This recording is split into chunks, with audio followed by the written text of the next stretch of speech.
안녕하세요, 김유라입니다. 오늘은 안녕하세요, 김주아입니다 라는 책을 가지고 왔어요. 혹시 이분 아시나요? 우리나라 최고의 여성 아나운서, 여성 앵커로 꼽히는 김주아 아나운서입니다.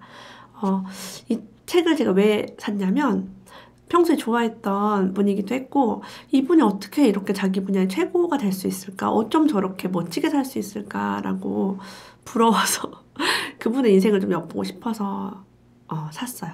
그런데 중고 서점에서 되게 싸게 샀어요. 얼마에 샀게요, 얘는? 짠! 3,700원. 나온 지 오래된 책이라서 좀 저렴하게 구입을 할 수 있었고, 진짜 성공한 사람도 다르구나라는 책을 보면서 느꼈어요. 사실 제가 어렸을 때 방송반을 좀 활동을 했었어요. 고등학교 때. 그래서 방송을 했으면 좋겠다라는 꿈이 살짝 있었는데 방송국에 들어가기가 그렇게 힘들잖아요. 언론고시라고 할 정도로. 그래서 이 책을 읽으면서 접기를 잘했다. 그런 생각이 들었어요. 그런데 그 뉴스를 진행하고 또 언론인이 된다는 게 어떤 것인지를 좀 엿볼 수가 있었고, 성공한 사람의 마인드와 어떤 그런 것들을 되게 볼 수 있어서 좋았어요. 혹시 우리 아이들 중에 언론인이라든가 앵커를 꿈꾸는 사람이 있다면 이 책은 꼭 읽어봤으면 좋겠어요. 우리가 가지고 있었던 아나운서에 대한 편견을 좀 많이 깨주는 그런 책이었어요. 한번 읽어볼게요. 심야 뉴스나 아침 새벽 뉴스는 여성이 맡을 수가 없었다. 사회적으로 그 시각에 여성이 진행한 뉴스를 본다는 것 자체가 용납이 되지 않았기 때문이었다. 아침부터 암탉이 울어 재수없다고 항의하는 시청자의 전화를 굳이 예로 들지 않더라도 사회적인 통념이 워낙 그러했으니 방송사에서 억지로 여성을 그 시각에 뉴스에 앉힌다는 것이 무리기도 했다. 그러니까 예전에는 여자 앵커가 그만큼 힘들었다는 거예요. 어느 집단이나 처음이 가장 어렵다.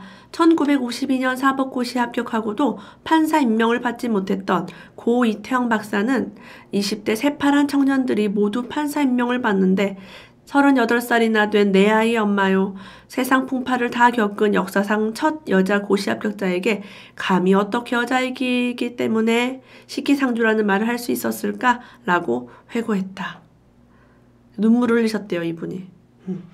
그래서 우리나라가 처음에 힘들었지만 이렇게 처음 이 어느 집단에 다 어려웠다라고 합니다. 여기에 손석희 앵커 이야기가 나와요. 한번 잘 볼까요? 2년간 미국에서 공부를 하던 손석희 앵커가 돌아온 것이다. 그런데 너무너무 기대가 됐대요. 손석희 앵커가 파트너가 된다고 해서. 그런데 손석희 앵커는 날 보자마자 야, 선배를 봤으면 냉큼 달려와 인사를 해야 할 것 아니야? 그 소리를 지르며 내 환상을 단번에 확 깨주었대요. 아침 뉴스는 아침 6시 정각에 시작하는데 이를 위해서 남자 앵커는 최소 새벽 4시 반에, 여자 앵커는 3시 반에 출근한다. 여자 앵커가 일찍 나오는 이유는 메이크업을 하고 머리를 하기 위해서래요. 손석희 앵커는 당시에 화장을 하지 않는 단 2명의 그 앵커 중에 한 명이었대요. 한 분은 김동건 아나운서고 한 분은 손석희. 분장을 하는 것과 하지 않는 것과 차이가 없었대요. 피부가 너무 좋으니까. 좋겠네요. 그래서 이 책에 이제 손석희 앵커에 대한 얘기도 나와요. 굉장히 엄하고 굉장히 무서웠다고 나옵니다. 훗날 생각해보면 이 훈련 또한 내겐 너무나 큰 재산이 됐다. 출장을 갈 경우에 프롬프터가 없는 경우가 허다했기 때문이다. 물론 출장 인력을 줄여 경비를 줄이기 위해서였지만 나중에는 내가 출장을 나갈 때면 회사에서 잘 됐다며 의뢰 프롬프터를 제외하곤 했다. 프롬프터가 뭐냐면 카메라 바로 옆에 큰 화면이에요. 화면에 앵커가 말할 내용이 계속 올라가요. 저도 이제 방송을 하기 때문에 프롬프터가 이제 옆에 있으면 보면서 할 수 있어서 되게 마음이 편해요. 원고를 안 봐도 되거든요. 그런데 프롬프터가 의식을 하게 되면은 확실히 좀 어색하죠. 그런데 이제 손석희 앵커가 김주아 이제 앵커한테 이걸 가르칠 때 프롬프터를 보지 못하게 했대요. 왜냐하면 돌발 상황, 속보 이런 것도 신속하게 전달할 수 있게 하기 위해서 프롬프터를 보지 못하게. 그래서 이거를 안 봐버릇하니까 나중에는 진짜 실력이 생겼다. 되게 좋았다라고 얘기를 하고 있습니다. 그리고 고등학교 때 신문반을 했대요. 그러니까 기자가 너무너무 꿈이었던 거예요. 김주아 앵커는 원래 기자 꿈이었어요. 연합고사를 전교에서 10손가락 안에 드는 성적으로 입학한 애가 점점 성적이 떨어지자 어머니는 신문반을 당장 그만두라며 매를 드시기로 했다. 신문을 너무 열심히 만드니까 공부를 안 하고 성적이 떨어졌죠. 그래서 어느 날 대학에 가고 나서 봤는데 자기가 앵커를 하려고 막 전화도 걸고 이랬대요. 고등학교 때 방송국에서 앵커가 되려면 어떻게 해야 됩니까? 무슨 과를 가야 되나요? 했더니 과가 중요하지 않고 입사 시험을 보면 되기 때문에 과는 중요하지 않아요 라고 얘기를 했대요. 대학을 가고 나서 나중에 이렇게 친구들로부터 충격적인 얘기를 들었대요. 그러니까 본인이 앵커가 되고 싶다라고 계속 얘기를 하고 다녔더니 친구들이 얘기해줬어요. 뭐라고 얘기했는지 들어볼게요. 앵커들은 대부분 비슷한 학교를 나왔다는 것이다. 앵커들의 출신 학교를 찾아보니 정말 그런 듯했다. 특히 여성 앵커 중에는 이대 출신이 많았다. 그래, 이대에 가야겠다. 그래서 편입생을 뽑지 않기 때문에 재수를, 그것도 대학교 2학년 절반이나 되고 나서야 이제 준비를 하게 된 거죠. 거의 나이가 삼수가 된 거예요, 삼수가. 제가 존경하는 성선아 기자님도 이대를 나왔죠. 재수해서 이대를 갔어요. 왜? 자기도 이제 기자나 언론 쪽에 가려고 하니까 이화여대 그런 언론정보학과가 맞겠다라고 생각을 했다고 그렇게 하시더라고요. 그러니까 정말 이 대학 가기 전부터 자기 꿈을 결정하고 하시는 분들 대단한 것 같아요. 이분은 또 그리고 이대에 들어갔대요. 이대에 들어가고 나서 이제 나는 어떻게 하면 방송국에 갈 수 있을까라고, 아나운서를 어떻게 될 수 있을까라고 공부를 하기 시작하는데 남들 하는 거 다 준비를 하고 나서 깨달았대요. 남들은 없는 무엇인가 특별한 것이 필요했다. 똑같이 준비해서는 다를 게 없지 않겠는가? 작은 정보라도 하나 더 얻어야 했다. 고등학교 때도 해봤는데 뭘. 방송사에 다시 전화를 걸었다. 이번엔 인사부가 아니라 아나운서국에 직접 전화를 걸었다. 내 손엔 이대를 졸업한 아나운서들의 이름이 빼곡히 적힌 수첩이 들려 있었다. 방송사에 아는 사람 하나 없는 상태에서 선배라는 이름은 내가 기댈 수 있는 유일한 언덕이었다. 저 뭐뭐뭐 아나운서 계신가요? 없다고 하면 끊고 다시 전화를 걸었다. 저 뭐뭐뭐 아나운서는 계신가요? 이렇게 몇 명을 불러보는 사이 KBS 공정민 아나운서가 전화를 받았다. 이선미 선배의 이름을 대니 이상한 사람이라고 생각하진 않은 모양이었다. 한번 찾아와 보세요. 구세주 같은 말이었다. 그래서 이렇게 막 전화를 해가지고 이런 선배를 만나서 입사시험 어떻게 준비해야 되는지, 뭘 해야 되는지 해가지고 질문할 거를 막 적어서 막 외워서 가져갔대요. 누굴 통해 소개받았든 지나가는 길에 단 한 번을 만났든 안면이 있는 사람이라면 다 찾아가 도움을 받아야 했다. 그래서 KBS에 간 김에 무턱대고 김동건 아나운서를 찾아갔다.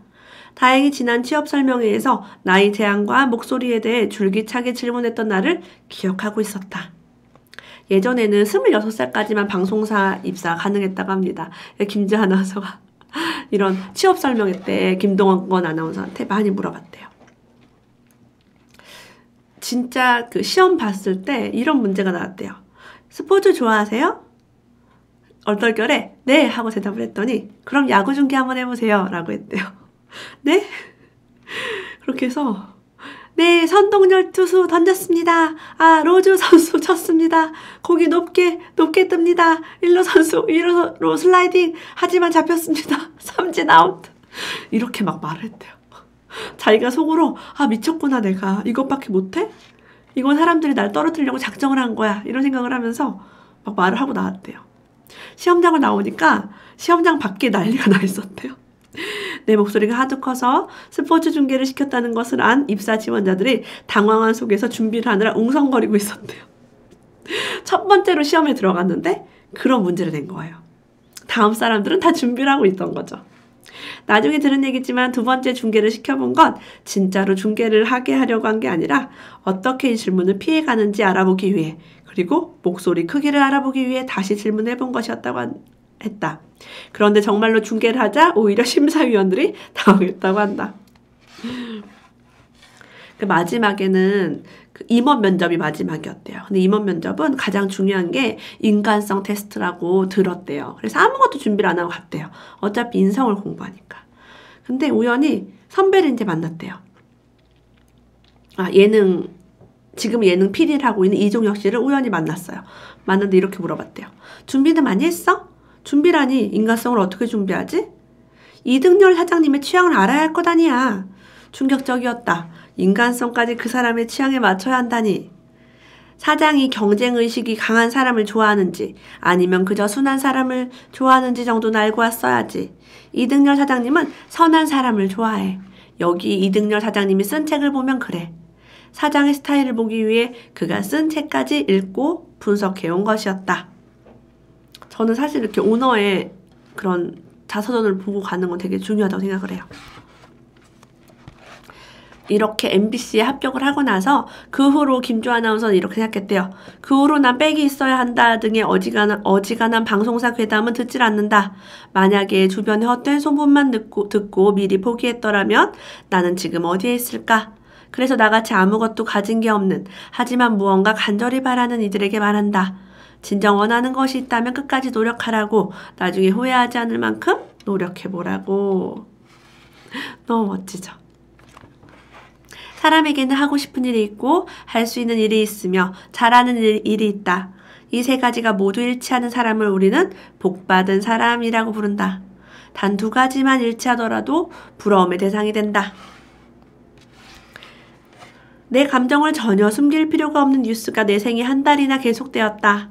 그리고 지금도 2002년 월드컵 때 뉴스의 중심에 앉아 감동의 물결을 전할 수 있었던 것을 감사하게 생각한다. 그것은 누가 하고 싶다고 되는 게 아니기에 바로 그 순간 그 자리에 앉아 뉴스를 전할 수 있었음을 진심으로 하나님께 감사드린다. 이게 뭐냐면 월드컵 때 막 신나고 즐겁고 이런 감정을 전달할 수 있어서 너무 좋았다는 거죠. 그 시기에 앵커를 할 수 있어서. 가장 제가 재밌게 읽었던 거는 아테네 이야기였어요. 김주아 아나운서가 아테네 여신 의상 입고 갔던 거 혹시 기억하세요? 그 인터넷에 김주아 아테네 여신 이렇게 검색하면 그 복장이 나와요. 진짜 여신처럼 하고서 앵커를 했었거든요. 그때 한 달 동안 그 아테네 올림픽이었나요? 그래서 이제 한 달 동안 옷을 준비해가지고 갔대요. 함께 간 김종화 부장과 상의 끝에 우선 전날 아침 뉴스에서 입어보고 회사에서 아무 말 없으면 저녁 뉴스에도 입기도 했다. 막상 의상을 입고 나니 조금은 그럴듯해 보였다. 밖에 나가 뉴스 예고를 촬영하느라 그 의상을 입고 IBC를 횡단하는데 여기저기서 외국 기자들이 구경을 나오는 것이 아닌가? 이들이 카메라를 들고 나와 나를 촬영하기 시작했다. 갑자기 내가 취재 대상이 되니 당황스러웠지만 겉으로는 당당한 척. 그러니까 이분이 너무 아름다운 의상을 입고 가니까 동양 또 여자잖아요. 얼마나 기자들이 촬영을 했겠어요. 그리고 나중에 그 영상이 진짜 유명해졌어요. 김주아 선배가 인터넷에 나왔네? 기자들과 함께 우르르 달려가서 인터넷을 보니 그리스의 여신이라는 제목이 붙어 있었다. 나쁜 얘기는 없어 보였다. 회사에 돌아가서도 혼나진 않겠구나 안도했다. 오히려 아테네 올림픽이 끝날 즈음에는 보도이사가 또 한 번 그리스 의상을 입는 게 어떠냐고 권할 정도였다. 그래서 이번에는 현지에서 우리 돈으로 4만 원짜리 진짜 그리스 의상을 한 벌 구입했다. 처음에는 약간 웨딩드레스 같은 하얀 옷을 입고 갔고 그 다음에는 또 옷을 구입해서 했다고. 정말 제가 김주아 아나운서 좋아했기 때문에 재밌게 읽었고요. 많이 생략한 부분이 있는데 챕터 하나하나가 실제 기사예요. 그 기사의 내용이 요약이 돼 있어요. 그래서 언론 준비하시거나 그런 기자, 방송인 되고 싶으신 분, 그리고 취업 관련돼서 고민이신 분은 김주아 아나운서 이 책을 한번 꼭 읽어보셨으면 좋겠어요. 저는 같은 여자로서 너무 일적으로 본받을 점이 많았고 너무 재미있게 읽었던 책입니다. 그리고 감정에 대한 이야기도 되게 많고 제가 추천했던 책 안녕하세요 김주아입니다. 오늘도 함께 해주셔서 너무 감사합니다. 고맙습니다. 다음에 또 만나요.